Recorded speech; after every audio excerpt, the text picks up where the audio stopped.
doing these escapes, this is about, is this January, February 1945, March? Yeah.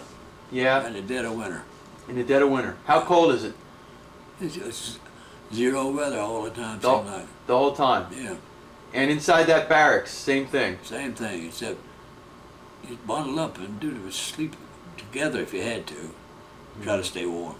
Do you care to talk about, did you lose some guys that were in the prison camp with you? Yeah. Yeah?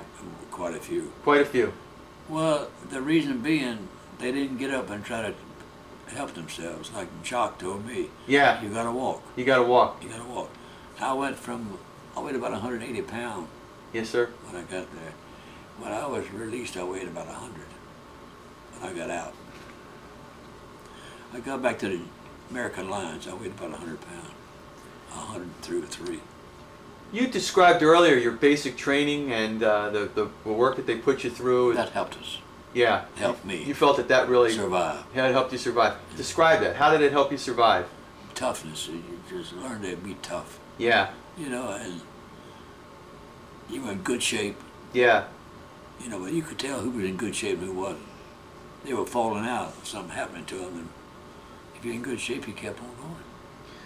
Mr. Grantham, if I could just take a step back for 1 second, back to St. Vith and the battles, if you want to describe this to me, what was the first feeling like for you to have to fire your weapon in battle? They shoot a man.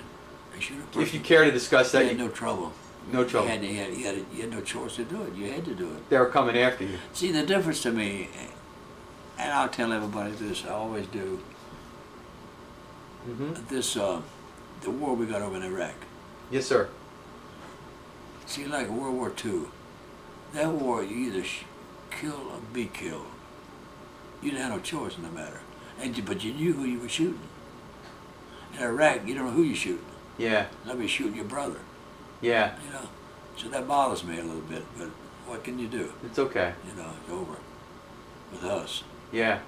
Because during World War II, you either shoot, kill, or be killed. Yeah. The same thing in Iraq, but you don't know who's killing you.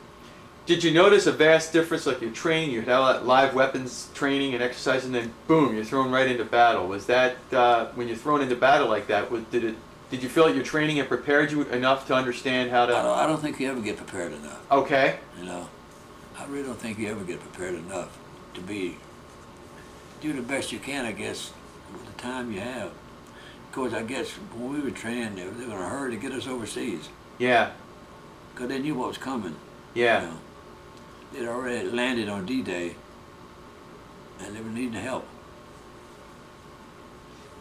Now you're, thank you. You know, you're back in the camp, and you had escaped multiple times, and most of it is to go out and get food and to I get would say multiple, but at least 4 or 5 times. That's impressive enough to me. And it sounds like you all had a good system down to do that. Oh yeah, we planned it all. Yeah. Well, we had some lieutenants and captains in there with us, you know. And we all sat around at night and planned how we were going to get out. We knew the Russians were digging a tunnel out. We had a lot of Russians in there. And they were trying to dig their way out. They were separate. Mm-hmm. They were a separate part of the camp. But they dig their way out. All the way out. How did they find it?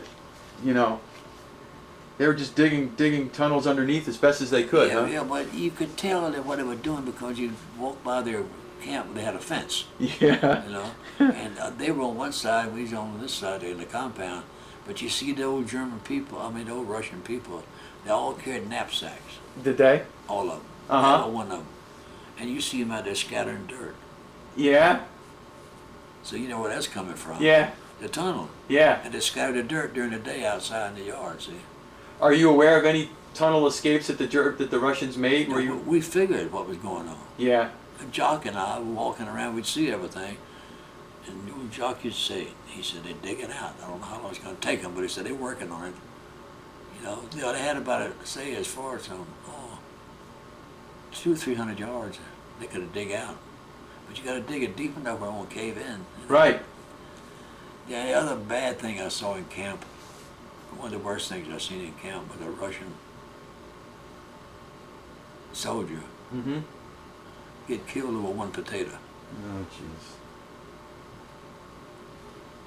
they bring in a load of potatoes out of the field, and they make soup for all these people. Take a wagon load of potatoes, probably feed 2,000 or 3,000 people. But this Russian guy, he ran up and grabbed one off the wagon. And the guard shot him and killed him. I'm looking at him when it happened. So you see all these things, you know, and say, well, your turn just wasn't there yet. Yeah. That's what it amounts to. So what else is happening day in and day out? You're continuing to walk around the camp to keep warm? Yeah. Well, Jock said you got to walk. So I went with him every day. In fact, I stayed in touch with him after I come home. Good. He died right after me. He didn't live very long. He was an older man.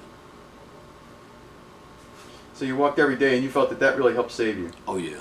And you're surviving essentially. Besides being in pretty good shape. Yeah. When it all happened, plus his walking helped me. You had nothing more than the clothes on your back. That's right. I didn't have that when I ended. I was in civilian clothes. Civilian clothes. Yeah. How'd you get them? Somebody, I don't know. Some of the guards, they bring clothes in. I don't know what they get off of dead people, I guess. Jeez. You know, the ones they boys in the gas chamber. How did you lose your uniform? How did that come off you? Well, you hang around, the thing gets so dirty, and you can't wash them. There's nothing to wash with. Yeah. So what you do, you just kind of hope you get clothes. They come around with a shirt, a pair of pants. I had a pair of pants on, belonged to somebody. Yeah. And that's all you had.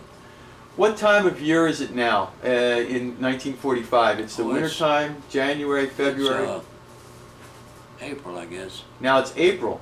You know, when President Roosevelt died, yes, we were still in the prison camp then. Is that how you learned of it? How did you learn of it? Well, we had a radio in camp. Yeah. See, every pilot was shot down, supposed to bring something with it. And those are all parts of a radio. We get BBC every night. Really? Yeah. They come around late at night and sneak in and tell you the news. So we knew when our president died.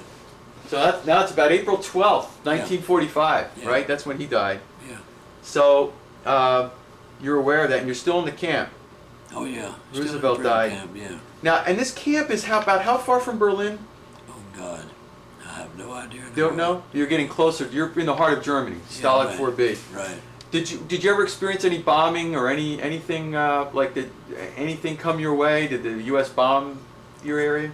I can tell you something you won't believe. Mm-hmm. I walked through the middle of Berlin.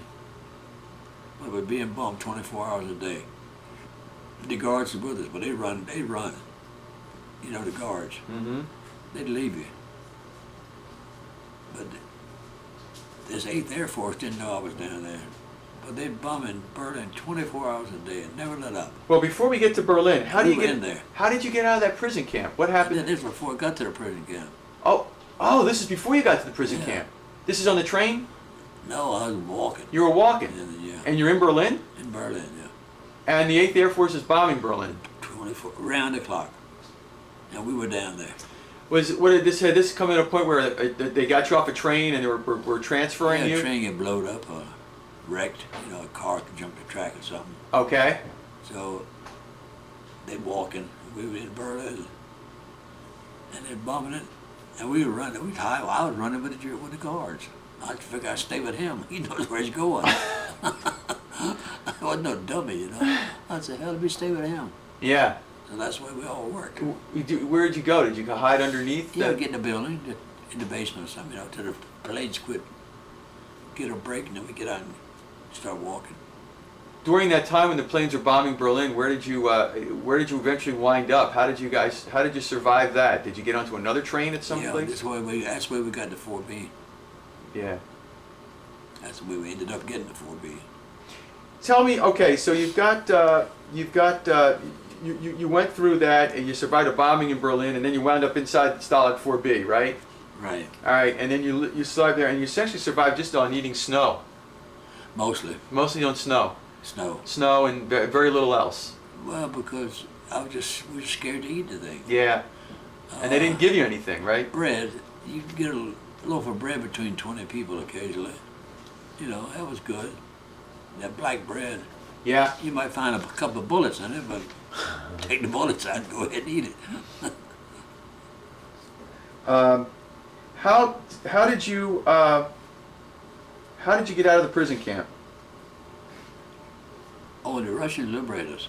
When did that happen? How soon after Oh, Roosevelt God. died did you Oh, remember God, that I don't happened? remember. I'm just sitting there thinking, I just don't remember. Okay, so we're about April of About 1945. April and May.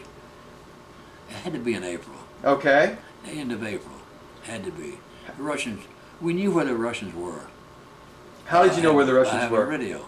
Radio. Get the BBC News every night. Okay. We could hear them come and bombing, shooting.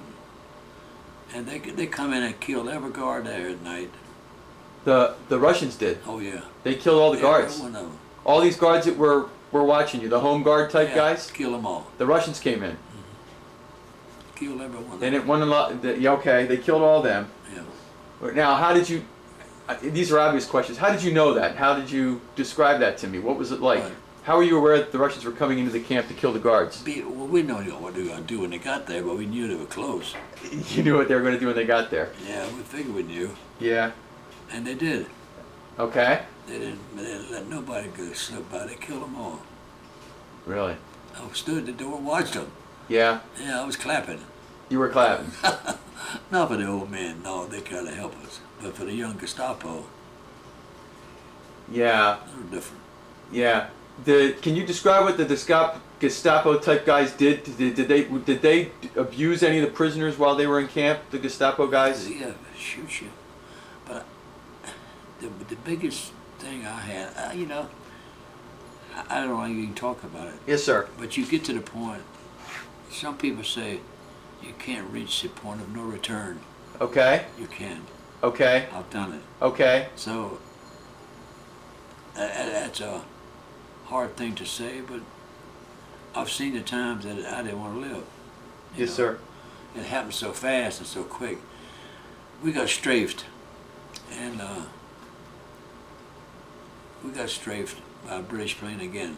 We was on the road walking. This is coming at the end of the war, or No, this was between, we was in the middle there somewhere. middle of there somewhere. Yeah. Okay. And I got in a ditch. I jumped in a ditch. I'm just trying to remember now just how it all happened. And this Gestapo, young Gestapo, I didn't see him coming. He walked up behind me and he said, Rouse, get up. So I was sitting on the side of the bench. I looked up at him. I said, why don't you go ahead and shoot me, And in plain English, he said, no, I'm not going to shoot you. He could speak better English than I could. Really? So I said, well, give me the damn gun. I'll shoot you. This went on for about 5 minutes, and this between two enemies now. And finally, he walked off and left me. When Can you imagine? I can. Well, I can. Can you describe him as a Gestapo? Was he in uniform? Yeah. Yeah. So Yeah. we were deep in the German, see, and he's hollering rouse, and I was cussing and carrying on, So I say, you tell people you can't do that, you can reach the point of no return. Did he want you to stand up so you would be shot by the plane itself? Probably. Yeah. No, he probably wanted to do it, I guess, but he lost his nerve, and I challenged him. Well, I challenged him, give me the rifle. I guess they thought, they got a crazy man here. Yeah. Well, Yeah. he was kind of crazy. Yeah. Beg somebody to shoot you. When you when the Russians came in, so they came in, they killed all the guards. Yeah. And what happened next? They kept us there, for 4 or 5 days. They didn't have anything to eat either, Mike. Yeah, I was going to ask you. Did they have Yeah. anything to eat? No. So they took us all and marched us down to this military camp, about 10 miles away. Okay. And they tried to feed us something there. But all they had was sheep